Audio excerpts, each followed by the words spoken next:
Bowing matches. Hope I didn't wake everybody up. You did. Did I? Yeah. I'm sorry, Jim. Just kidding. Anyways, a nice day today. I saw a rainbow this morning, so you gotta love that. There you go. Yep. Anyways, called meeting to order.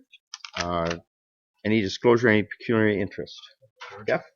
So 10B4, Economic Development and Planning Minutes for June 24th. The reason I'm an employee of Aircock Sanitation. Right, thanks, Jeff. Okay, and when that time comes, you can just take your seat over there and be good. Okay.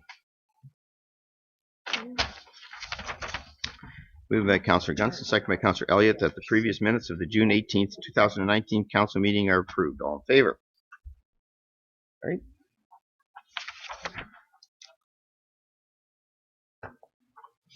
Additional items to disclose. I think there has some.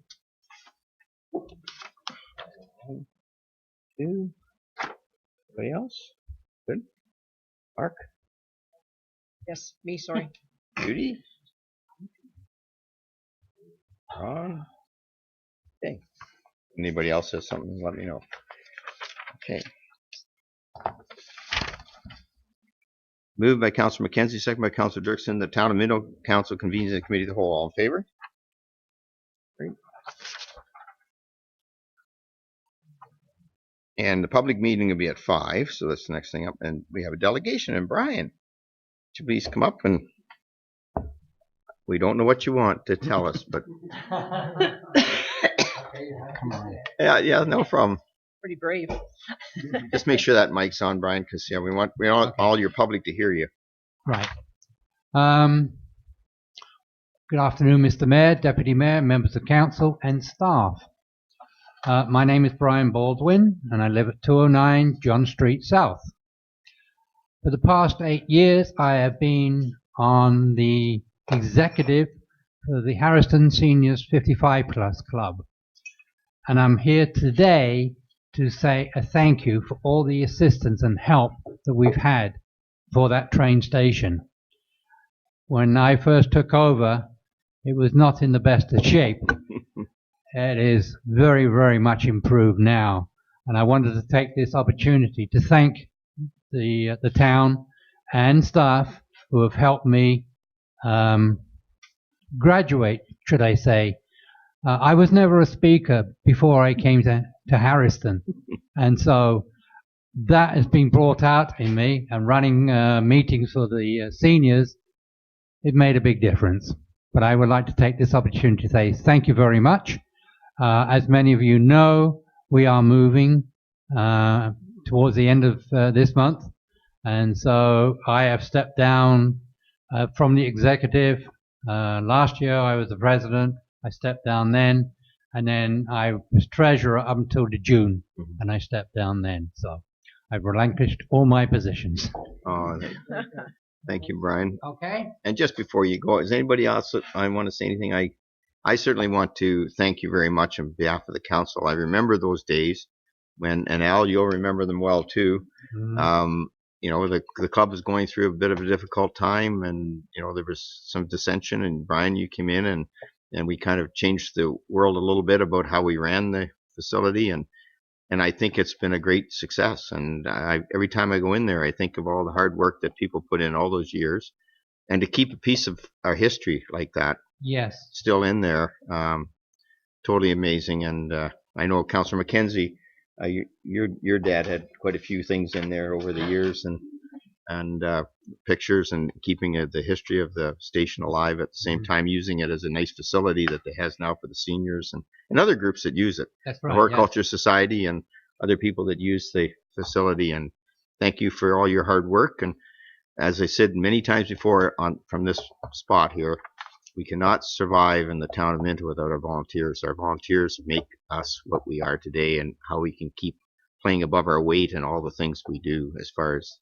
community events and all that stuff. So thank you very much, and we'll miss you, and we hate to lose you, but St. Thomas is gaining a great asset. Thank you very much. Thank you, Brian.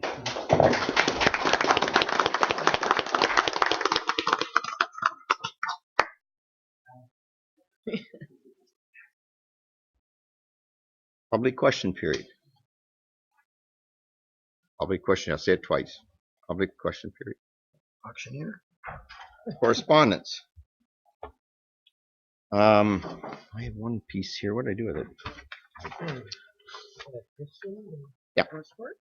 Yeah. Anybody want to pull anything out?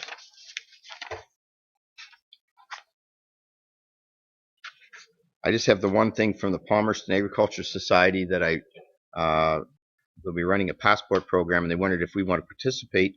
As it turns out, Minto Mental Health will be there running a station in that passport, so that's great. And I think Chris and some of her volunteers are doing that. So we have somebody in that. I'm happy to see. And we'll go from there if that's all right with everybody. Motion to accept the correspondence. Deputy Mayor Turton. Councilor Dirksen, all in favor? Good. Reports. What do we got first? Parks and Rec. Al got the memo, so we wore the team shirts. Hi, boy. Oh yeah, Ron, take over, Ron. Al, welcome. I love your shirt. I'm glad that we all wore the same shirt because you guys all make me look good now, right? I can't believe this happened. Yeah, we told you to go home and change, but it's too late. Yeah, I missed the memo. So I didn't get the memo. go ahead. Okay, we had a good track meeting and a few things to go over here. Matt's on holidays this week, so there's a couple things I'd just like to touch on in his report. The first one being Party in the Park. Congratulations to the Palmerston Lions for another successful event with Party in the Park. It was reported that there was upwards of 350 people in attendance. Getting into the programs, Matt's has got through the Swim to Survive again for the grade 3s and 7 classes. He speaks highly of that program, loves having the kids to the pools. The swimming registration has been good this year. And he's kind of jumped from out of the frying pan into the fire with the after school programs finishing up, and new summer day camp is started up today. Other programs of note are the pickleball and shuffleboard, grassroots programs, including baseball and soccer. Registrations are good, and pickleball is now going 4 days a week, 2 nights at Palmerston Curling Club and 2 nights at the Harrison Curling Club. So it's for something that hasn't been going that long, it's really taken off, and Matt's done a great job with that.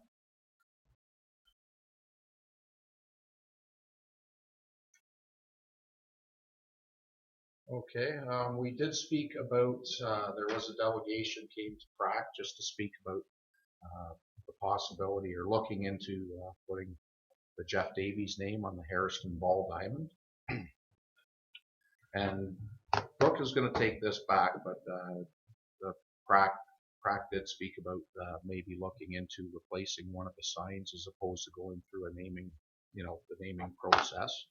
He's going to go back to the committee, and the sign we're speaking about, the Kinsman had an old sign that's kind of gotten rough over the years, and replacing that would be on the dugout of the third base side. So Brooke's going to take that back to the committee, and if they decide to go with that, they're going to have a sign pass through staff. If they want to go through with a naming thing, they'll go back to Prac and we'll bring it forward as per the policy the town has. Our CAO, Chris Harrell, brought back a draft for a master plan, recreation master plan. It was well received by Prac. Prac is going to meet again in 2 weeks. I do believe it's July 8th. 8th, yes. But yeah, we're going to go over that a little bit more in depth. And I think it's important, when we speak about a master plan, that we're looking at all aspects of recreation. Facilities, programming, culture, everything is going to be considered. And we'd like to get a task force put together to go over a full scope that can be presented to council sometime in the near future. The venue has changed for that on the 8th. Al, the facilities being Lions facilities being used, so we're taking it over to the Anglican Hall Right? Church also will send that out as a memo. Okay, that's fine.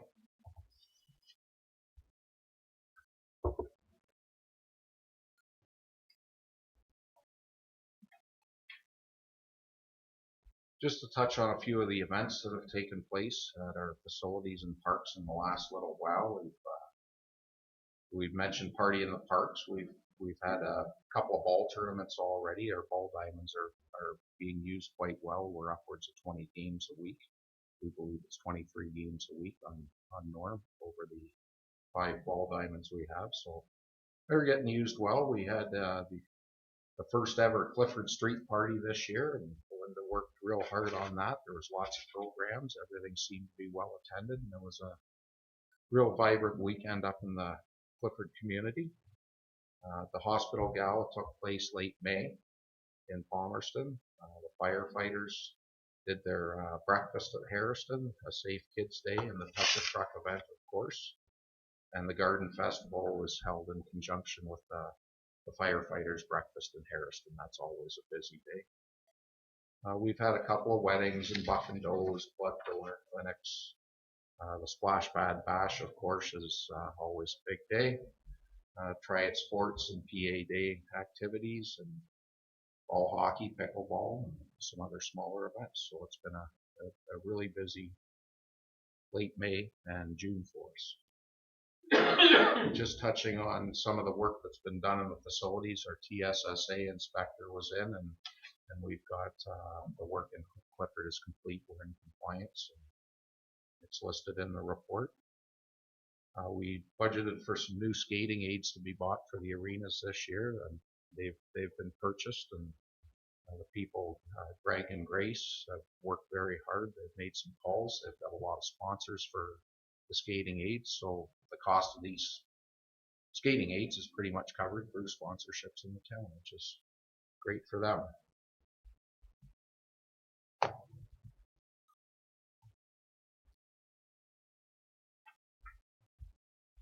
We've done some work in our community centers.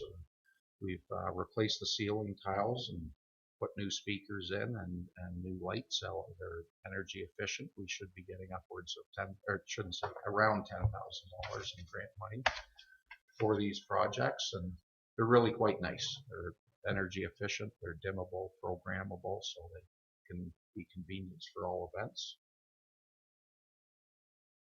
New rooftop with furnace was installed at Palmerston Community as budgeted. We have been pretty busy down at the railway station, as you can see. I was down there today, and the actual wigwag arm is up now at the front of the museum. It looks quite nice. The baggage shed is almost cleared out. We've taken out a wall, opened it up. We've painted the office. There's a new roof that's been put on it. New floor in the office, so we've started moving some display cases in there.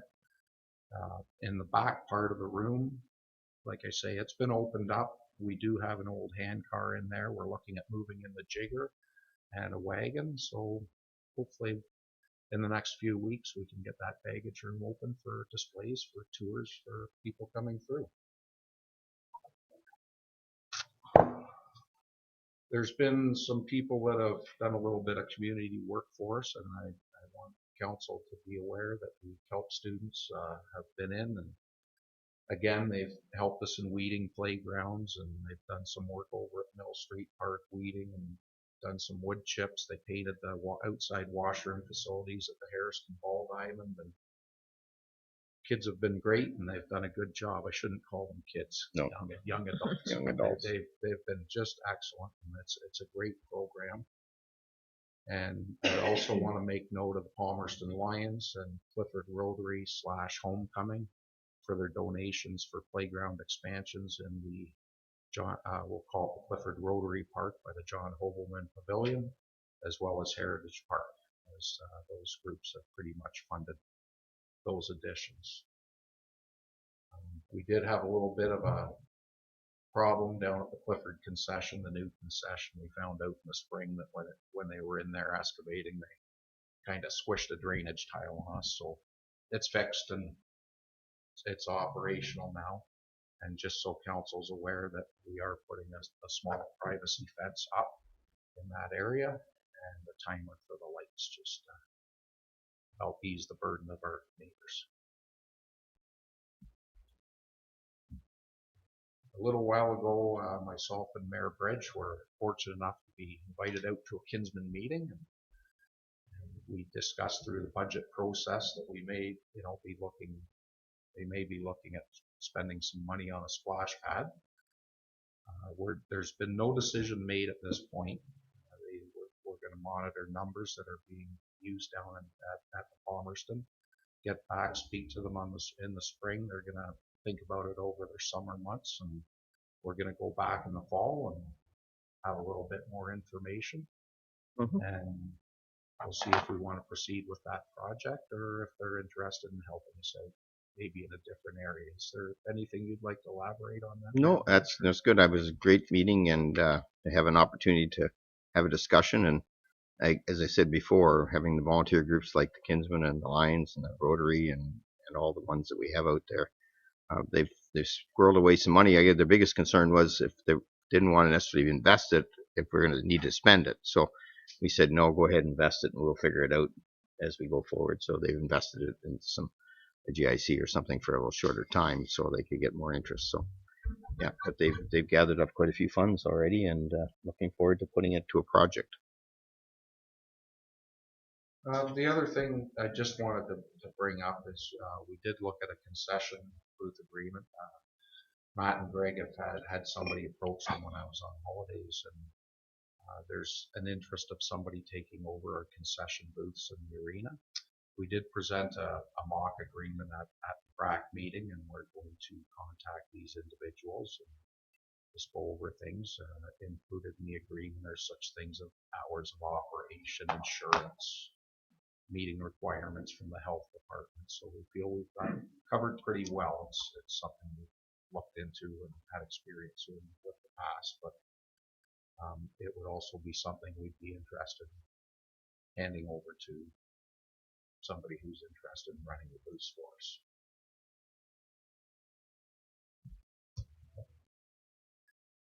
I guess, are there any questions? Anybody? Councillor McKenzie? Through you, Mr. Chair, a couple of things. The ceiling tile you replaced, was that because of leaking roof, or what was there? Just Age. Age. Okay. Age. They've been painted once, Councillor McKenzie, Yeah. so they were just starting to sag in the middle. And with Okay. doing this new lights and speakers, we thought that would be a good time to do them because we did have to take a number of them down to do the work. Okay. You mentioned to replace the furnace. That's a HVAC, I hope. Yes. Okay. It just says furnace there. Yeah. And the $10,000 energy savings, is that a yearly thing, or how long does it take? That's a grant through. I'm going to say Save on Energy. Yeah. It's all done through the IESO now, as opposed to West Area. So it's a savings cost from the project is $10,000. So that's cool. We'll get about that back. That much back through a grant. And the booth business will come back to council when you get finalized. Yes. Yes. Thank you. That's it. Thanks. Dirksen? Thank you. Just had a question about the splash pad. You said that we were going to look at the use in Palmerston. Yes. Is part of the use that you're looking at in Palmerston is how many kids from Hairston are going over to Palmerston? No, it's going to be the just general use. It's going to be a count. Okay. There's no real way to determine that. Well, that's kind of what I thought, but I'm pretty sure I know there are, some kids who would go to Hairston if it was there. So we just have to be careful not to, reduce the numbers too much going to Palmerston if that became an issue. Right? Yeah, the aquatic staff's going to monitor that. Yeah. Okay, great. Super. Just on that, Ron, in the meeting, one of the questions that the Kinsman had was if we were going to do a splash pad, how much use does it get? Mm-hmm. The only one we can monitor is Palmerston. So Sure. So they just wanted to get an idea of how many individuals. We can't necessarily, that's what Hairston would have at it, but certainly we didn't really have those numbers to give them. So we said we'd do a little bit of a monitoring over the summer, and right. kind of on good days and bad days and whatever, and sort of see what kind of use it gets. So yeah. Sure. Not okay. too scientific, but okay. something. Well, and I guess weather plays a big part in it too. Well, yeah, because of cost and whatever. So And if you need science, I live about half a block away, and it's used every day, every hour. It's just unbelievable the amount of people that use that, and it doesn't seem to matter whether it's cold or hot. They'll just go in it. And it's cold When they're that water. young, it doesn't matter. they don't care. Yeah, they love it. It's super use. So, That's good. any other questions? Nothing. Anyone? Just I tested one of those ice things that to help you skate, and it's a little too low for me. But You can stack them. can you stack them? can stack Okay, them. good, because maybe I may need Maybe you one can get next adult time I go size. skating. Because they're really solid looking, and that'd be great units. Okay, I'll accept the motion to receive the decoration. Mayor Bridge, Deputy Mayor Turton, all in favor? Thank you. Thanks. Okay. Next up, trails. Got Greg here. Greg.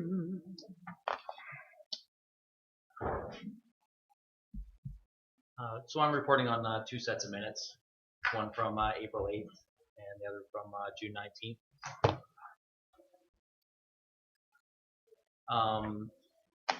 The April 8th meeting was basically based around the bridge report and talking to the committee.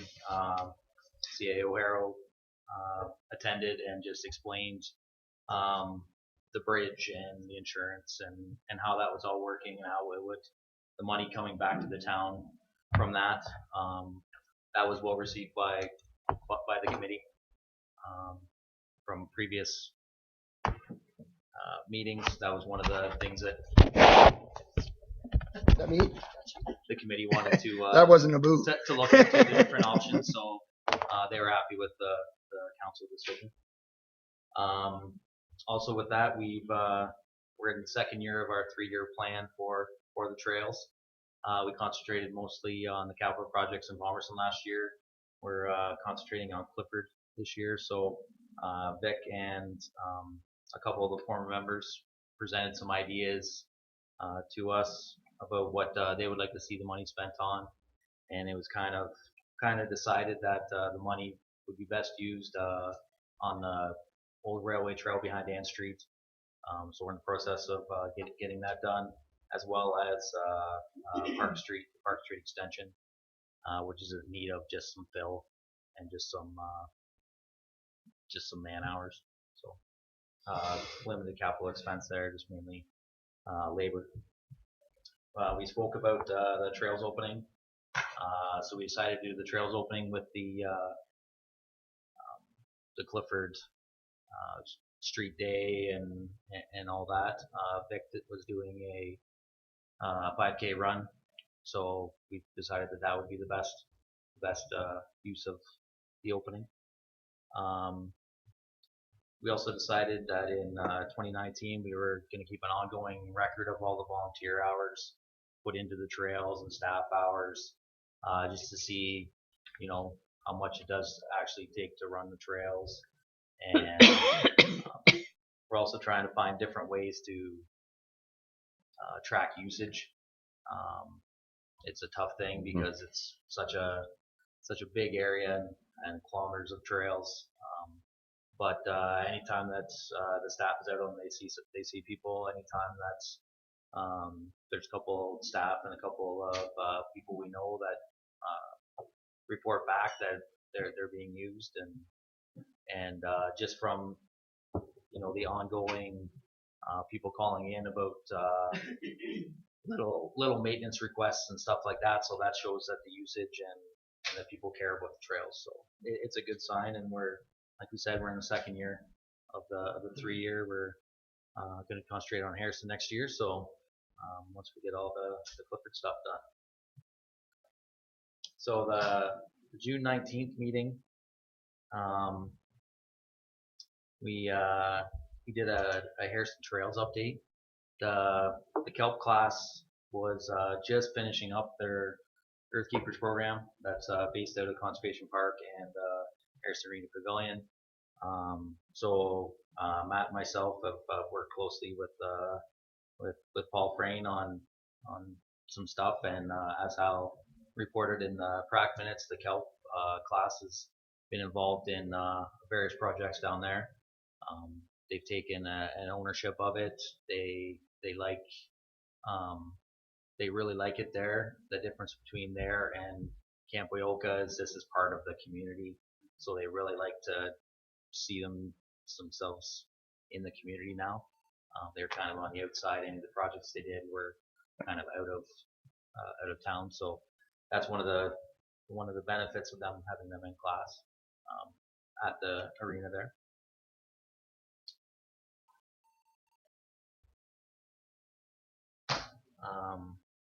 I guess the last thing that we got to report on, the community decided to use some of the bridge insurance money to purchase a UTV or a side-by-side. So it's in service right now. We got it dropped off on Thursday. We use it for an event on the weekend. It worked really well for the truck show. And Dwayne and the guys have actually been out on the trails already.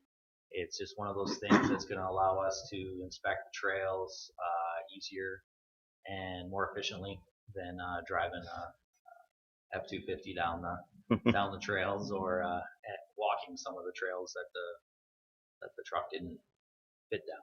So Can't get across those bridges either. no, you can't get across the bridges. Yeah. With the side by side, you can. You can, yeah. You can. Good. That was one of the specifications that we brought to the dealer, that it needed to fit across that bridge between the third and fifth, or that was one of the drawbacks if it couldn't. So it just should allow us to inspect the trails and keep an eye on things a little bit easier. Is there any questions? Linda has a question. Yeah, not a question, but a comment. I don't know if anyone listens to CBC Ontario, the morning show. Oh, you're gonna say? No, that's my next minutes. Oh, you can talk about it now. Oh, yeah, it's in the next minutes. It was pretty exciting, though. The Palmerston Trail, the museum, and Coffee Cafe were highlighted by Nicola Ross on CBC Radio last week, and it's going to be included in her next book, which it made the final cut. It's going to be in her next book, which is launched in the spring, and we'll have copies available. And then later on, she was walking the Hairston Trail and going to Mailbox Coffee, and she stopped in here and gave us a copy of her Dufferin book. So if anyone's interested in taking a peek, it's called Loops and Lattes. So I have a copy of what her books generally look like. But just thought I'd make you aware if you didn't know already. Sorry, Greg. Any other questions, Mark? Greg, there was a mention of a safety issue with access to on the bridge there in Hairston. Has that been addressed? Yeah. So I should talk about that as well. So we explained to the committee that the town has a really good asset management program and works program. So all these service requests and complaints get put into citywide, and that gets sent out to Dwayne, Al, and myself, and that way we can track, what's being done, when it's being done, how long it's taking. But yeah, there was some ruts on the, I guess it'd be the south side of the bridge at Conservation Park. Okay. So just little things like that, and in the past it's been a phone call or an email and stuff like that. But what we found is once we can put it into the system, we can track a lot of different things, and we can make sure that it's not being forgotten. So if someone calls back in, or Mark has a question about whether it's been done or not, we can just double check and say, yeah, it was done 2 days after the request, and this is what we did. Excellent. Thanks. I have one more thing here. Does the town have a policy on motorized vehicles in our parks and in town? There's a law against that, right? For driving motorized, like ATVs and that, up and down in our we have a bylaw town for sure limits? in Palmerston Park for So Hang on. There's our bylaw guy right there. We currently don't have any bylaws in place prohibiting motorized vehicles down our trail system that I'm aware of. I know it is posted in a couple of areas, but I don't think it's actually being passed by bylaw to date. So maybe we can Yeah, so look at that. That's actually in the minutes Yeah. I just kind of skimmed over that. I did speak to building official Kuipers about that, and where the committee wants to look at a bylaw for the trails with no motorized vehicles. We have signage up, but there's no bylaw attached to it, so Okay. it's basically a trespassing. It's just basically a trespassing thing. So this way, if there are other municipalities that do have bylaws in place, so we've looked at a couple of those, and we want to kind of fit it to what we have for our system. Yeah. Good, Brian? So we have no bylaws in place for that. We've got bylaws in place for parks and public property, nothing. So anybody could take a four-wheeler through. There's parks signage or- in most of the parks. Yeah. But it's a trespassing. So It's a trespassing. So it's not a. just on that, Ron, though, Wellington County, you cannot take an ATV on a road. So the only way they'd have to truck it Yep. to our park, take it off the truck, put it in. I mean, that's the thing. And I think we do have an agreement with the Snowmobile Club from Greenbush to use the trail from Greenbush to Clifford in the wintertime, which is part of their trail system, which they have insurance and all the other stuff. So we have some of those, but maybe through the Trails Committee and through Parks or PRAC, we can work on some maybe fine tuning of some of this stuff. Again, I've had occasion of we have a no motorized vehicle sign at the park in Palmerston, yet we allow the snowmobiles to come down there. So I've had that comment a few times, but it's because of it says no unauthorized. No unauthorized, and I think we do authorize. So They can. That's what Snowmobile Club's in. That they can come in that way because again it's part of their trail system, which again is insured and whatever, and only in the wintertime. But ATV is another issue, and unless the county and a few other people get involved in it, it's going to be a little hard. You can run an ATV. I was told the police are somewhat reluctant to chase after anybody, but at the same token, if you want to go from one farm to another, you go across the road, and we know it exists and it happens and whatever. But down our trails, I would rather not have motorized vehicles down our trails, and especially in the summertime when they're well used. Or across our parks, even. I mean, or across the parks. And there are there has been instances, but where there has been, but there's no repercussions. You can kind of just tell them to stop, but yeah. So you might want to fine tune it. Committee we're looking into. You can catch them. Presenting a bylaw. Mm-hmm. Okay. I assumed that was the case because I never see any motorized vehicles anymore. We used to have them in the past going into the park, but I haven't seen any. I think that's just people saying stuff. Even like that right now. Even snowmobiles, I don't remember seeing any last winter come across the top. Of course, it wasn't a big year. There was no snow. Yeah, but I don't remember them driving through the parks. Yeah. Just on the ATV issue, so is that a provincial, like, is that the OPP we call? Because there's people bombing up and down our road all the time. OPP, on ATVs. it's a county thing. Okay. So the county doesn't allow them on county roads. We don't allow them on technically on our And side these people roads. are not going from one lane to another. I know. I didn't say it didn't happen, Gene. I just said that but the police. Is it the police you'd call? Yes, but I'll tell you right now, they're not going to chase them because they don't want an accident either. So they've got they don't chase cars anymore. So if a car's speeding and they can't catch it, they don't force the issue because they don't want somebody dying. So same. I've been told I think at all the ATV symposiums they've had in Mapleton and places, the OPP will tell you, and they have their own units, right? But they won't go into somebody's property and try to catch them that have moved off the road into somebody's. They won't go after them because it's just if they catch them somehow. Other than that, like I don't know how they would, but well, some people would just stop. All they'd have to do is yeah, some people would stop, Judy, and then they would nail them. Yeah. Yep. Yeah. So like if they light you up, they're gonna. Yeah. Okay. Thanks. Sounds like it. I have a motion to accept. Councillor Gunson, Councillor McKenzie, all in favor? You're not up next, Greg? Is it trees? Oh, it's trees. Doing the trees. Tree. And Annalene's doing the trees. I don't know. Thank you, Mayor Bridge. So the Trees for Minto Committee met on June 13th. They're always a very good group. They're always very passionate about trees. So it's always a lot of fun. One thing we discussed was how well we did with our sale. We did birds, bees, and butterflies this year, and they were sold out quite quickly. So that was really good. We discussed what we're going to offer next year, and we are thinking about offering a backyard kit of different themes. It could be like for tea making or whatever. So it'll be a mix of plants and trees. Rob Johnson, of course, is going to look after that and let us know how that's going to go.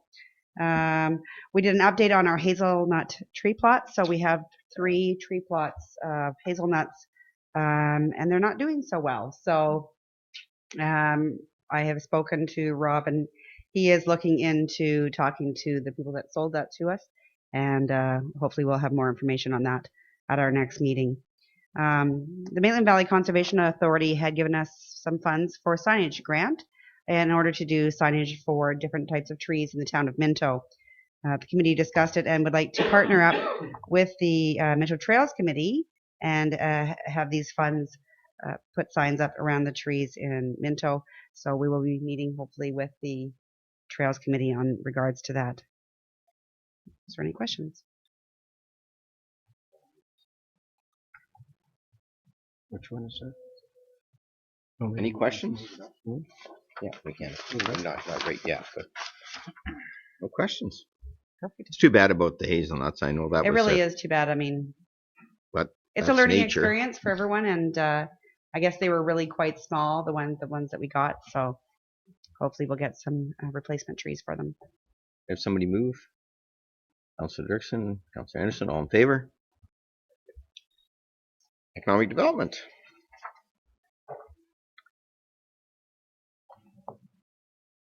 Welcome, Belinda. Good afternoon. Just quickly going through our last Economic Development Committee. Oh, sorry. Yes, Jeff, Jeff has a conflict on one of the units. So I think at the last council meeting I did an impromptu Your Town Rising update, so I won't spend much time on that other to let you know that the committees are pumped up and they continue to meet. They form subcommittees in Hairston, and people are extremely engaged and already working on several projects, so it's really cool. And as Al reported, the Clifford Street party was a great success. We had about 176 people in attendance at the dance. There were 60 cars at the car show. The businesses were very busy, so all around a day, and probably going to be an ongoing event. Just out of Summer's chamber report, to highlight that next Thursday is the chamber barbecue. It's at 6 o'clock and is at the Clifford Rotary Park. If you're planning on attending, please RSVP because we do need to arrange for food for that. And tickets are now available for Savor in the Street in August. Under the launch it, just highlighting that we did have a great 5th anniversary celebration. For those of you that attended, thank you. There was 75 people through the space that day. The Homepreneur pop-up shop went over very well, and looking at continuing that this summer. Lots of movements happening around Hairston in general, but also in our office with McLaughlin Financial moving out to take over awesome interactive space downtown. As you know, Glenn's redone his building, he's moving. We have a speech pathologist coming in, a young lady by the name of Annie. She's a local resident. And then Kathy Baker from Sun Life is going to be, I think she's moved up her start date in Unit 3, where Quality Homes used to be. She's going to be starting in there in August, I believe. So yeah, there's lots going on, people moving about, which is all good. Under the community improvement plan stuff, as you know, we have a $60,000 budget for that. As you also know, applications are coming in furiously this year, which is wonderful. And if all the grants were approved today, we'd only have about $756 left, with many more expected to come in. The committee didn't want to halt that momentum. After speaking with Treasurer Duff, we had about $6,300 in reserve related to downtown items. So Councillor Jean actually made the motion, and Mary Lou Caldwell seconded it, that we move that over out of our reserves to add to the CI program for this year. It's not a huge amount, but it will hopefully get a few of them able to do their signs or small facade projects. Then we have a bunch of roundtable items. I'm not going to go through those. I'll just jump right into the reports for the CIPs. The first one is a signage grant from Bosman Homefront. This is our first grant that is in the township, which our new CIP allows, and it was a $5,000 sign project basically, and they're going to get the maximum $1,000. That was moved by the committee. Also, we had the Eric Cox Sanitation, which is a signage improvement grant again, and they are going to get $822.14. The other facade, those are two signs, the facade ones, Coastleg Consulting and Ryan and Chantel Coastleg. So this is 62 and 64 Elora, where Remax used to be, and then South Street Cafe. And they are getting $3,000, or it's proposed they're getting $3,000 for each facade. And in my report at Economic Development, I said the price was $35,000 for the whole facade. That was incorrect. It's actually $26,000 for the one facade and $35,000 for the other. Wow. So these are significant facade improvements, and actually we'll be able to apply for county funding as well. So that's a really great return on investment for the $3,000 that they would get for both of those. What else do we have here? H22. Oh yeah, and then we have the Eric Cox Sanitation Facade Improvement Grant. Because they are located on a corner, they technically have two facades, which is why they would be approved for $6,000, $3,000 per facade. And again, I think that's around a $24,000 facade project. And then we have our patio grant for Mailbox Coffee. This is the first patio grant program, and this is going out in front of the Old Post, and it would receive about $1,500 for their facade, or for their patio. So lots Questions? going on. Same old question. Do you know when that other business is going to open up beside the coffee place in The Bombay Hub? Yeah. Have you heard any? I have not heard any more, other than the people that own Coffee Cafe may potentially run that business as well, but I don't know any more than that. Same old, same old. Yep. Okay. But Coffee Cafe is running, and it's Yes. awesome, and the patio looks great, and lots of positive reviews about that. So. And I see a lot of people sitting in the patio times, and it's good people. Yes. Yeah, they sure are. If somebody move in to second this, Yeah, I can move that. Deputy Mayor Turton, Councillor Elliott, all in favor? You. Well done. Can come back then. You can come back now, Jeff. Then the cultural roundtable minutes, just quickly. I'm not going to go through the railway minutes that were attached because Al covered off a lot of things that are happening at the museum. There's lots of great things, and we're getting lots of good feedback, and it's all good at the museum. Coming up on July 13th, though, we do have the first ever Minto Pride in the Park event. This is being coordinated by the Pride Committee and supported by the Cultural Roundtable. And as you can see, there's a lot of fun things happening on July 13th in the park. So I'm not going to go through that. You can see that. We're next up preparing for Culture Days, which is at the end of September, and looking into a public art policy. And the other cool initiative that has happened in downtown Hairston is on the side of the Crown Theatre. If you haven't seen the awesome mural done by Aidan Kenny, it is so cool and definitely ties in with the theme Cool Cones and Color Zones. So watch for more exciting projects coming along those lines maybe next year. I don't think I have anything else out of those minutes. Questions? Can we move it? Mayor Turton, Councillor McKenzie, all in favor? Everything's going well. Yep. It's all good. You're still there. We just keep you under a bit of a run. I think I'm next. Yeah. So, Mayor Bridge, do you mind if we move Wayne and Laurie's up, that staff report 2 up to ahead of This number will 1? take me like 2 seconds. Okay, Sorry, sorry. it's not very long. It's This not one. Pardon very me. long. It's pretty straightforward. All the details are in Okay. the report. It's 1.1 acre on Noble Family Road, 6,500 square foot building. Just need a motion to sign the papers. Any questions? Another nice addition to our industrial park. That's right. Moved by Councillor Dirksen, Councillor Anderson, all in favor? Just There. like that. Just like that. Sorry. Yeah, I was going to say it probably didn't need to move up because that was problem. going to be a quick one, unless you guys have changed your mind. We're going to get Wayne back on the construction site. All right, there it is. All right, so the subject property is located in Hairston at 120 Arthur Street West. That's right beside the condo building, across from the rail station. The owners, Wayne and Lori Dittner, are proposing a bunch of development on this site. They're currently proposing 4 apartment buildings. However, due to zoning deficiencies and timing of the construction season, they pulled 3 of them out at this point, looking for site plan approval, for the next building, which will be located roughly in the middle of the site towards the front. So the subject building they're proposing is a 6-unit apartment building, roughly 5,600 square feet. And it is proposed to be a rental accommodations. So staff has reviewed the plans. Revisions have been made to it. At this point, staff as well as our engineer are satisfied with the proposed site layout. We did look at the entire site, excluding the zoning deficiencies when we were reviewing the whole plan, just to make sure the next building will work with all the rest once the site's developed.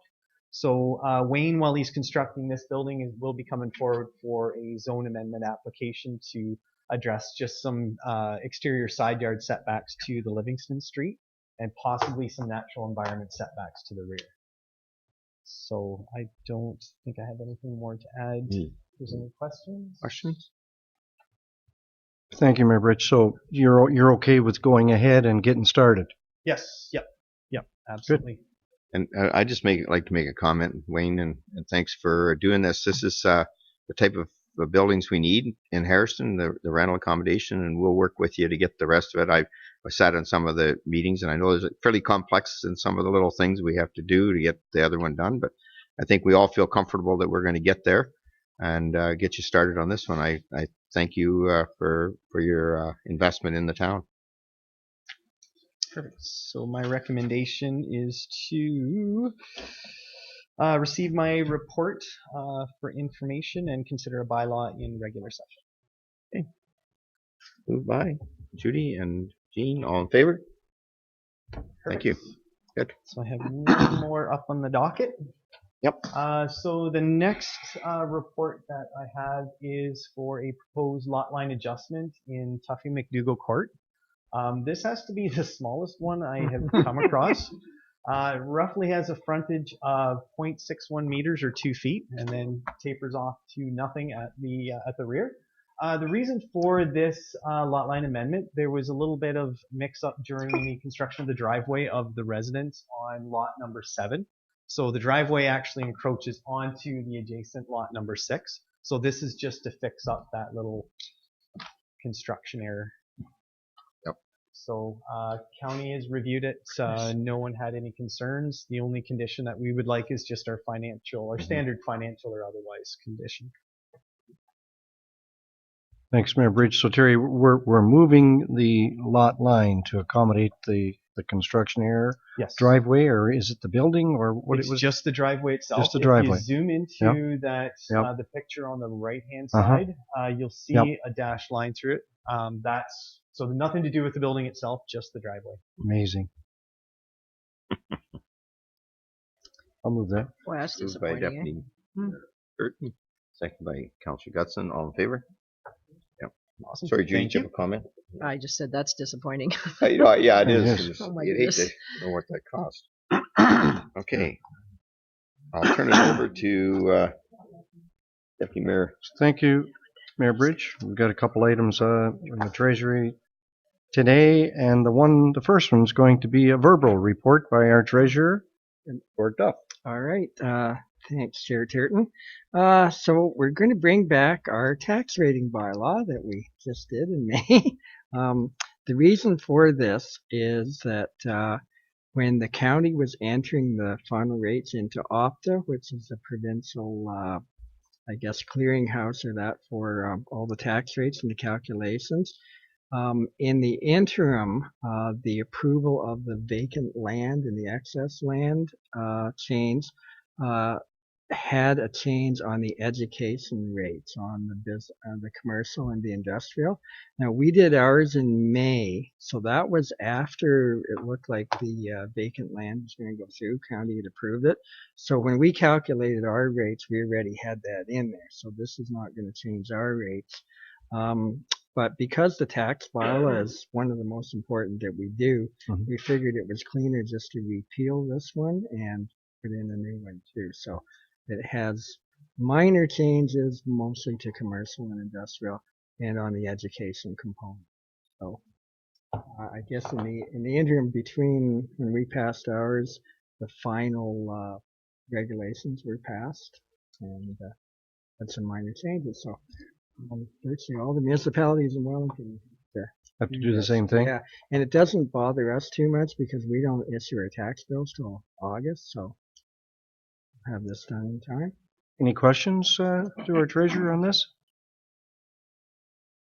Okay, so so maybe we'll do a motion just do a to motion. Approve. Okay, so can I have a mover and a seconder? Then Councillor Elliott, Mayor Bridge, that we go ahead and do exactly what Gord's saying, repeal it, and come up with a new one. Everybody understand the motion? All in favor of the motion? Against? Can't wait to see what the minutes say about that. That's carried, yeah. Annaline, do you want to read that motion? Do you want to hear it? No, it's all right. That's fine. I'll read it in a few weeks. Yeah. We consider the bylaw. Yeah. Bylaw's coming up. Yeah. Just a little bit of. Well, that's right. Yeah, that's right. Bylaw, yeah, brush it out. Sure. Yeah, that's right. There'll be more discussion. So the next item is the approval of accounts, and we'll ask our treasurer to go ahead and talk about that. Okay, and you can tell we're into our busy season. So again, we have the June quarterly payments to the school boards in the county for about 2.2 million, which takes care of a lot of it. We've done some more work on the floodline mitigation. So we've done another 12,000 of mapping, and we've replaced a 13th line culvert, which was damaged just about exactly 2 years ago. So that's complete. We're working on the Hairston George Street project. It's coming along, so we got 107,000 there. A little over 30,000 in the SCADA upgrades for the water system. We've done some electrical upgrades at the Palmerston plant for about 15,000. Speaking of electrical, we've done a lot of electrical work at recreation facilities, including the Lions Clubhouse, the Clifford Ballpark booth, the Clifford Arena, and the food bank, and about $14,000 of playground equipment. Done some survey work in the Palmerston Industrial Park for about 12,000, and we processed 15,000 of structural grants that were approved earlier. So lots of things happening right now. Any questions on the approval of the accounts? Hearing none, the recommendation is that the Council of the Town of Minto receives the Treasurer's report dated June 27th regarding approval of accounts and approves the Town of Minto accounts by department for June 2019. It's moved by Mayor Bridge, seconded by Councillor Gunson. All in favor of that motion? I had it up Carried. early. I had it up early. You Saw had to that. read that. I seen saw that. that. You Yeah. saw that. Thank you. Thank you, Gord, and I'll pass the chair back to our mayor. Excellent. Thank you, David. And now we got our CEO going to talk about our growth plan and some of the things we're moving forward on that. Exciting stuff. I have learned more about planning in the past month than I've ever thought I would in my career, so Yeah. I will start with that. But so this is bringing back to you the growth plan that Bill had started back when he was here. And as you recall, councils from the last term, you had a public meeting on this to discuss the Clifford secondary plan and the Palmerston secondary plan. So this is bringing it back to you with an update as it relates to the new 2019 growth plan initiative set out by the Conservative government, and also kind of the next steps that we want to bring forward with the plans. So you can see Bill did this report. We've contracted him to keep going with this report to help us get through the process, and quite frankly, to keep up with all the changes that are happening with growth planning and that. So you can see the first page of the report talked about the 2017-2019 growth plan and what it was all about. And then it summarizes the report that Bill brought to you back in February of 2018, and about how we were in the older ring of the Golden Horseshoe and how that affected us, specifically in Clifford and in Palmerston, where our neighbors in Perth County and Huron County are not part of the Golden Horseshoe, where we unfortunately are. So we're held to different standards than what they are when it comes to density and jobs and all that kind of thing. Then I'm going to fast forward to the 2019 growth plan update that was updated May 15th of this year. And the official plan talked about it, and it talks about a job classification that, or the job to residential ratio, which is 80. So that means 40 residents to 40 jobs is kind of the per hectare that they require for us, and that's the standards that we're being held at right now. So if you can see the paragraph, according to the county projection, Minto is expected to grow by 3,745 people by 2041, or in 25 years. That's 1,330 new homes. That's 53 houses per year back then with using those data. So if we go by that data, right now we do not have enough urban area in the town of Palmerston to accommodate that. We're okay in the other two towns, specifically Clifford too, with that North Clifford growth plan, or the secondary plan that we talked about, that we don't want to change, and we think that's good. But in the town of Palmerston specifically, we do not have enough urban area to grow as to the projections that they're telling us right now. So through all that stuff, you had in July 18th, you had the secondary plan, and then you did in the fall of last year, you did the public meetings to talk about these plans. You can see on the page now, it's the Clifford secondary plan, and again, we do want to touch this. The work that Bill did on that was good. The issue that we do have is it's been with the county now for over a year, and we haven't seen any movement with it. So you'll see a recommendation later that we're going to kind of work with the county and push them a bit to get this going, because we want to get this accepted. Because now with the new legislation, we have the ability to do some things that we don't need official plan amendments to do. So we can do that before the county takes on their large official plan review, which means moving boundaries officially, and that's through official plan amendments, which we'll talk about in a second. So questions on the Clifford map is it stayed the same. You can see the yellow areas are low to medium density residential. There's some highway commercial and then light industrial as you're heading onto Laura Street. And when we did the Laura Street project, we put in the lines, we put in the high pressure, or the bigger water mains sewer to accommodate this plan so that we're ready for it. And it's more or less ready to go pending approval by the county. When it comes to Palmerston, you can see in the projection there that within the urban area of Palmerston, we only have 262 units. And if you remember before, we're going to need a lot more than that. Mm-hmm. So the county growth forecast allocate us to 635 new units in that time frame. So we're drastically short. So this is the same map that you had before at the public meeting, and we haven't changed it, the map per se. That this is what we still want to do, and this is the way we want to approach the county to start looking at this. So some of the highlights of it, to remind you, is subdivision beside our industrial park, specifically the Heimiller subdivision, is we want to take the urban boundary and move that back to include the entire farm, or as much of the farm as we can, in the residential or into the urban boundary, which then would include some more residential units. And then we also want to possibly put light industrial there, or we're also looking at working with the county to look at expanding our industrial park, what I call to the left, or towards Highway 23, which would then give you a pretty good delineation between industrial and residential. But that's, again, to be debated once we get the county engaged and once we see what we can do. This would all be possible now under what's called the rounding off, which we're allowed to do. And what that means is we can round off urban boundaries that make sense. So since we already have our urban boundaries as part of the Heimiller subdivision, the first phase of that was included on an amendment to include that part, we could round off the area and then move it back further to round that area and to include more residential area. And we could possibly do the same thing with the industrial park, is move our boundary in the industrial park to round it off to include more area to meet the projections that they're telling us that we already have to meet. So that's all possible under the new legislation, according to our consultant, Bill. white, that we can start the process of doing that. But that process has to come from the county, not from us. But with our consultant and all the work that staff have done, we've done a lot of the work for them, that they just have to more or less look at it, approve it, and start pushing that forward, that we can get the approvals done through the ministry. And on that, Chris, so the big change is the county hasn't gotten the official plans. It's a ways away to be redone again. But because of this rounding effect, we can actually get this done sooner than waiting for the official plan at the county. Correct. Which is why we have to get the county to instigate it. But basically, as you say, we've done the work. I think it falls within that new guideline. Correct.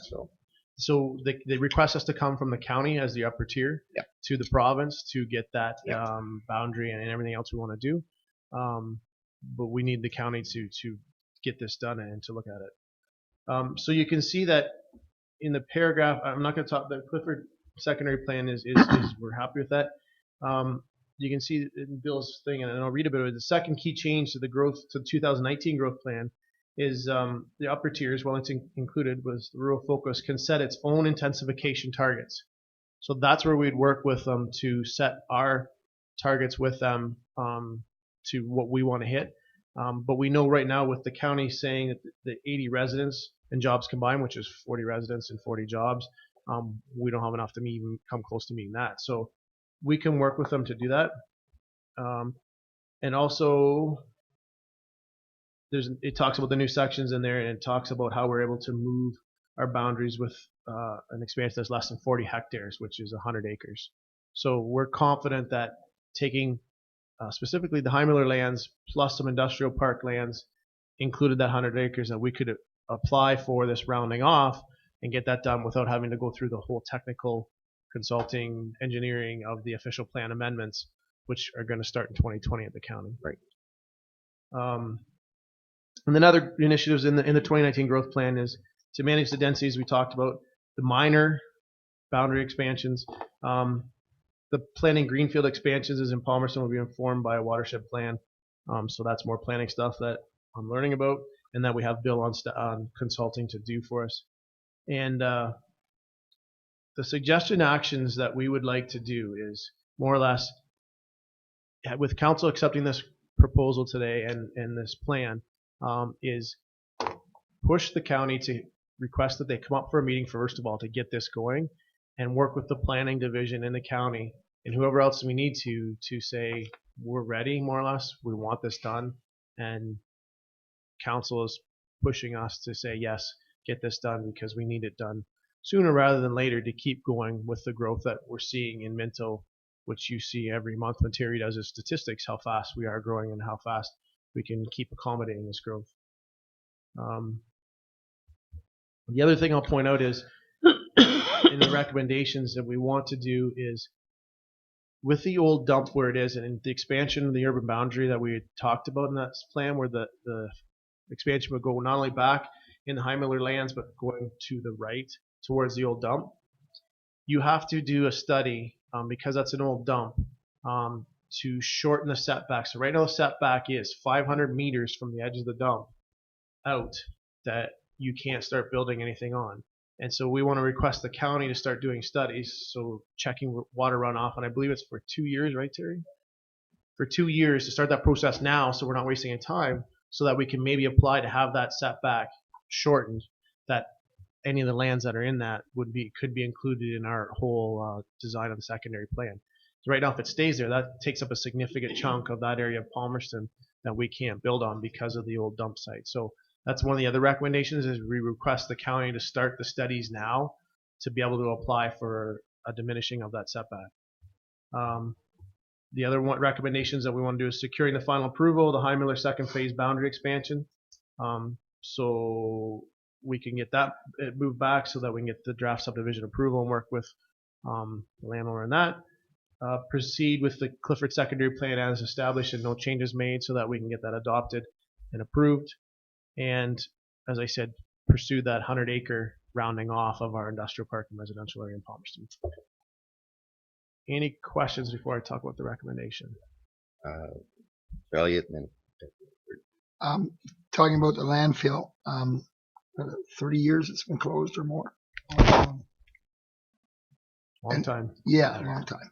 I'm thinking around, I don't know, sure. I think in 98 or that maybe. Anyhow, part of that, they've always had testing sites. I ran pipes up to continually test how it is. Do you think that would give us an idea on runoff and what kind of contamination there would be? Or It's our understanding that they haven't been using those for a long time. No.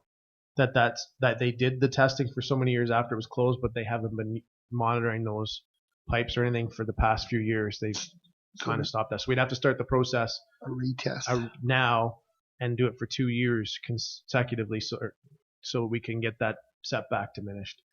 That could change when we consult with the county, and they could say, no, we have all the data. And if they do, then that obviously speeds that process up. But it's our understanding that they haven't been checking that regularly. Unless the data showed that everything was good, and that's why they didn't continue. Maybe could be, and part of it is we'll consult with the county engineers to see where that stands and where we go with that. So, yep, for sure. David?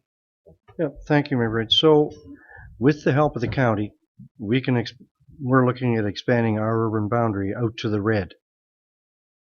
Or some form of it. Yeah. Yes. I mean, it probably won't be the entire red because we're only allowed to do 100 acres. So we'd have to split it up. But again, it's going to be with the county in consultation with ministry representatives to see what best can serve our urban boundary expansion. Then the rest of the red that we don't get will be part of that 2020 official plan that will go for the rest then. So the proposed land use, the low density, low to medium density, that's just the yellow at the front of Barry's property? The yellow, and then it would extend all the way back. You can see in the map there, it would extend back to the farmhouse. Okay. And then the purple, I must be colorblind. At one time, I think, Barry, you were actually going for, you have 40 lots now, I think you're around. They didn't give us phase two. Yeah. There's a better map behind you, Barry. Yeah. So, so you can see where the yeah. Okay. So that, unfortunately, back in the old days, that was turned down. So the other thing, then, the commercial property. Again, I'm colorblind, but so we're talking commercial out where the Tim Hortons is, and then that little area back behind Barry's house on the left. Yeah. That is a proposal. Yep. That might not be the final thing that we get. It all depends on, again, how we fit this 100-acre rounding off in there. Gotcha. The main focus is to get, in my opinion, is to get the urban boundary back to at least the farmhouse, or to include the farmhouse area. So that gives Mr. Heimiller the ability to do phase 1 and phase 2, and then whatever happens after that. Good. But as staff, we're also looking at the left side of the industrial park, for lack of a better term. East-west. I'm very directly challenged. West. I always look to Judy for that help with which side. But to help, because as you know, the way we're selling, our team behind me that's selling industrial land, we might need to look at expanding industrial park, and we don't want to be hampered by not being able to do that because of the boundary. No, that's really, I mean, that's a great map. It explains a lot of things really well. Bill can really color well, can't he? That's what you get when you go to planning school. You get drawn to color. Mark, you had something. Okay, through you, Mr. Mayor, my questions regarding the treatment facility. Some years ago, it was at the max then, and I don't know if there's real estate in the town to handle all this expansion, or how are we going to do that? Yep. So again, because we have such a great team, we have what's called efficiency meetings twice a week, like every 2 weeks, so that the all staff talk about the proposed subdivision all coming up to make sure we have enough capacity in our sewer treatment plant. So at this time we do. We're quite confident we have enough capacity. What Triton's been able to do with the whole town of Palmerston and the other towns, is they've done a model to show where all the sewage flows would go. to make sure again that we are upsizing the right size and all that stuff, so that we know that we have enough capacity and all that. And the other thing that we're doing is designing the lift station at the back of the industrial park to handle the residential side, the expansion on the Heimler lands plus industrial lands, to be able to handle that as well. So it's all being taken care of. And at this time, we have enough capacity in the sewer treatment plant to handle it. And they're looking at what we need to do in the future to make sure we keep increasing the capacity or expanding of the plant. And the plant doesn't need to be expanded for all that? No? Not what we have right No, now. No, But if Mr. Heimler's to put a couple high rises up and 10-story, all these we'd have to look at it then. But for what's designated right now, we're okay. A lot of it, Mark, was when we did the water metering. We reduced a whole bunch of leakage that was going in, like people running toilets and all the other stuff that was going into our plant. We also found a lot of situations, like one of the big ones was all the roof water from the high school was going right into our treatment plant, into our sewage department, into the plant. So by doing all those fixes and doing a lot of the inflow fixes in Palmerston, you're right, at one time we had a limitation. We brought all that back. So we have to continue to monitor that, but we have the ability to do the houses that they're saying we're projected to do. But that was just good planning and working hard at spending about $1 million. It was $1 million or $1.5 million we spent on water inflow in Palmerston over a period of 3 or 4 years. But it certainly actually started pre-2010. Yeah, pre-2010. Yeah. It started before that. Yep. And so the staff is really working well together and really looking at that future needs that we're going to need for sure. No, it's very exciting and to see this, and again we'll push at the county. I'm hoping they have some of those stats, because I know they're supposed to be looking at leachate and making sure that any of their monitoring. I was surprised they haven't monitored that whole dump, but we'll find out. We'll find that out, because that's part of their program that they have to monitor all the. I would expect that the technology has changed too. Like those pipes sticking out of the ground might not be what they actually do. It's hard to say. For sure. So this boundary business is, it's been years. That was going on when I was on council before. I just don't know why is it taking so long for Mr. Heinmailer to get move that, or the county to move the town boundary? A lot of it, Mark, goes back to when the Liberal government decided to come up with places to grow. We weren't designated as a place to grow. They wanted Barrie, they wanted high rises, they wanted everybody to go straight up. They didn't want rural. So for a long time we were hampered. Then we were hampered by allowing so many. I know Barrie went through the process, thought he was getting 80 or so homes, and the province actually complained to the OMB, and you got cut back to 40. And that's not out of our hands. That was the previous Liberal government on that particular. They were really looking at concentrating everybody to live in the cities. This government, some of the stuff they're doing is interesting, and this one has a sort of a silver lining with other clouds around it. Bill 108. But one of the silver linings in Bill 108 is the fact that they're saying local municipalities should know how they want to expand their boundaries, and they're giving us that opportunity. So it's new. So you're right. I mean, it's very frustrating, but that's where we're at now. And I'll say, as a municipality, we're seeing unprecedented growth. Like, we've never seen growth like this in Minto. So that's why staff's kind of pushing this now, because we have the statistics, we have the ability to show how fast things are growing and the need for housing for workers. The number one thing that Belinda deals with is the industry saying we don't have enough places for workers to live. We need places for them to live. So we're trying to say, well, we have solutions for it. You got to help us. So again, this is a win-win, and if we can get everything going, and I'm confident we will, and we'll get it pushed forward, it'll be a good news thing. So in this term, will we see a boundary change? I would hope so. If all goes as planned, we will see it sooner rather than later, because Linda needs one too to get going with her stuff. Yeah, like if we get with the county and get it going this summer, I'm hoping that we can be up and running and have this sort of by the spring of next year. That's my thought. See how it goes. Yeah, great. Did I miss anything, Terry?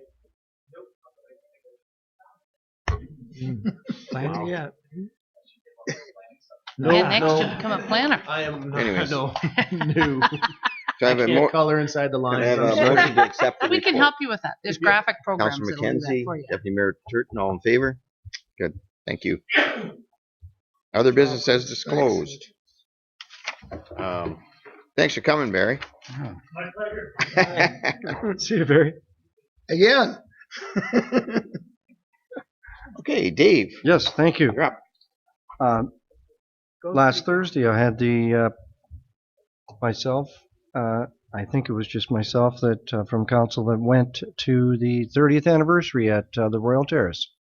It was a barbecue lunch, and it was Cash and Norma were there, and there was a lot of people. And first time I've ever heard of the Royal Terrace being called the Taj Mahal of Ontario, in reference to long-term or aging people. So that was fairly interesting. I know that Cash and Norma were very excited about the whole thing. I mean, they were very humbled to 30 years at that particular site. Before that, there was a chicken barn there, and I know when the barn came down and it was sold, a lot of people questioned why that all happened. And with the Royal Terrace there, right beside the hospital, it was great. And I think Cash said that he came to Palmerston in the mid-70s. And so it's been 30 years, in 1989 to 2019, 30 years since that's been going. And it's going to be pretty interesting to see what happens there in the next 30. Second thing, we were Judy and I were at a opening downtown on Friday, Belinda and her staff, and it was a wonderful thing. Both the home hardware, the showroom, and the expansion of the appliance store, and as well the Dynafit and Leslie's.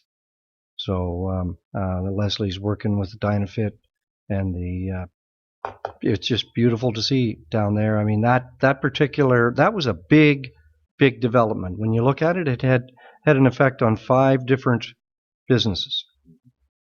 So I like to challenge our council and staff to join the Dynafit, whether it's in the Dynafit in Hairston or the new one coming in Palmerston or whatever. So yeah, thank you. And thanks, Dave, for doing that. I couldn't get to Royal Terrace. I got there at the end. I got strawberries. I walked in when Randy was just leaving, Randy Pedpiece, and got talking to Cash and Norma, and they were really excited. They had some people there that were heading out, and John Nader was there as well. John was there as well, and we had county council. I'm going to talk a bit about why that was late. It's all Campbell's fault. He was talked too much to county council. No, I'm just kidding. So we had a big agenda at county council. It went longer, and I couldn't get back. But thanks for filling in on, because, as you know, my mom was there for 6 years, and well, Mark, your mom, and you know, it's a great place when you go in there and you see the staff and how well they treat everybody, and we're just lucky to have that, and to have a person that wants to do that. Put together. I did go in the Dynafit when I got back at 4 o'clock as well on Friday, because I had another meeting, and I worked out the weights for an hour or so, and no, I didn't. But I did talk to the 2 young gentlemen that are working there, and they seem real enthused, and I think that was good. John just at the top of the world with his things going on with his, and yeah, it's great to see all that good activity. And thanks for the council to fill in and get through these things when you can, because they appreciate it when you come. You can make it. There's a lot coming down the path on that. Yeah. So thank you very much. So, Mayor Bridge, one other thing to do with Cash and Norma. My mom had her last few years there as well, that's right. And so the thing that they were, it's not just so for me. The last day I went there was to take flowers or whatever back to the staff. So, and that's the last time I've been in that place, and it's been quite a number of years. And I thought to myself, that's not the way it's supposed to be. I mean, they open up those doors to everybody that wants to come and be a part of that. So, and I'm sure in town here as well. And it's I was really quite blown away by that whole day over there. Hey, Ron. I have nothing. It was covered. Okay, all right. Mark. Thank you. I just want to make mention again, we chatted about this, Mr. Mayor, last meeting about possibly inviting the Drew Committee and acknowledge the work they've done out there, and they're going to be completed for their barbecue on the 13th. I saw them working hard on Saturday. They want to get it done in time, so their volunteerism and taking all that financial burden is needs to be acknowledged. Yeah, no, that's so good. maybe we could arrange to have them come. Yeah, I think I was thinking August maybe or something. I don't know, Chris. Maybe you mentioned that to me. Or? Yeah. Way looking if we could invite them to the September meeting. Okay. Would probably be better because if we do it the evening, we might get more of the committee members out. Certainly. Than an afternoon meeting. So we'll look at maybe inviting them in the September evening meeting, and then that'll ensure that we get lots of them. And then they'll be through their summer activities too, and then council can present them with their certificate and recognize them for all of the work they've done if that's okay. Yeah, thank you. Yes, for sure. Great. Well, they were doing a great job on that, and I was talking to Brian, although he's not there anymore, last Monday at the Raceway, and they're excited about it. Okay, Judy. I just wanted to do a little shout out to the Crossroads Life Church. I was out last night for their fireworks presentation. There were hundreds of people there. It was a beautiful night, so quiet and still until the fireworks went off, and that wasn't so quiet. But but anyways, that's part of what fireworks are. And they did a real bang up job of the fireworks again, and this is something that their church does for the community, and it was just really well done and professional job. So thank you to them. Thanks for being there. Hey, I've got a few items, and I just talked a bit about bringing us an update on some of the county stuff that went on in their last meeting. I'm really excited about is that we're actually, as you've seen in the paper, or you've probably read, or you're going to be reading, that we are going to be doing organics. We have you'll be getting a green bin, and we'll be doing organics. A couple of things, the rural collection as well will be on both sides of the road. Some I didn't realize, and that some of the rural connection, if you had to take it to the other side of the road rather than your laneway, that make a lot of sense to me. So much further across the road. Well, it's just that it's harder to blows away because it's on banks in the wintertime, and all that stuff. So anyways, that's being redone. And one of the things that they did was big thing about the organics staying out of the landfills is that the leachate and the methane situation will hopefully, I think, and correct me if I'm wrong, but it's 3 or 4 years maybe extension on our landfill that we'll get just by doing this diversion. And then the other thing that I was really excited about was they're going to do yard and leaf pickup in May and June and October and November, and same small sticks and whatever. All those leaves will go to all treat and they'll be recycled. And I think we've had a lot of our people over the past years have always wanted us to do something. It's certainly going to help our roads guys because it won't be pushed into the curbs and then down our gutters and down our. So that's going to be a big thing. So hopefully everybody will get involved in that, and we'll give more information as we're coming out to that. So that was some really neat things that the county took on, and because our contract was up for renewal, and these are things that government will force eventually. We get slipped under the 100,000. I think it was 100,000 and over. You had to do that, but we were just under that, so we didn't have to do it. But we decided to take it on. And how we're going to pay for it, we're not sure yet. We're still debating whether it be a bag increase a little bit or something on whatever. So that's coming back to us by next budget time. So we'll have a chance to argue that out again. But I think it's well worth the investment, and I think that's going to be a big thing for the county. Yep. Did I read that the rural pickup is going to be every week as well, or is it still every 2 weeks? The garbage pickup is going to be every week. Or the organics is going to be every week, and the garbage every 2 weeks. Oh, okay. Yeah. Yeah, okay. And so the organics will be picked up in the rural areas as well then.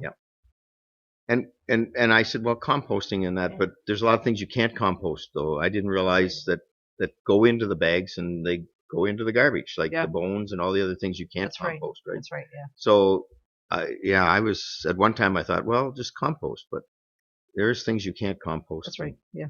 And the other thing, did I mention the fact that we have taken a fleet of trucks and we're changing the garbage trucks from diesel to natural gas for less pollution as well. So when we took the contract out, we said we pay extra to have it that way. So again, that's some monies that there's a possibility of getting some grant money back for that. We're going to look into that because of the whole green energy. Anyways, so that's that. Oh, and then and the truck show, I think. No, but you just talked about the Clifford. I was up at the Clifford Truck Show. That thing just keeps growing. It's amazing.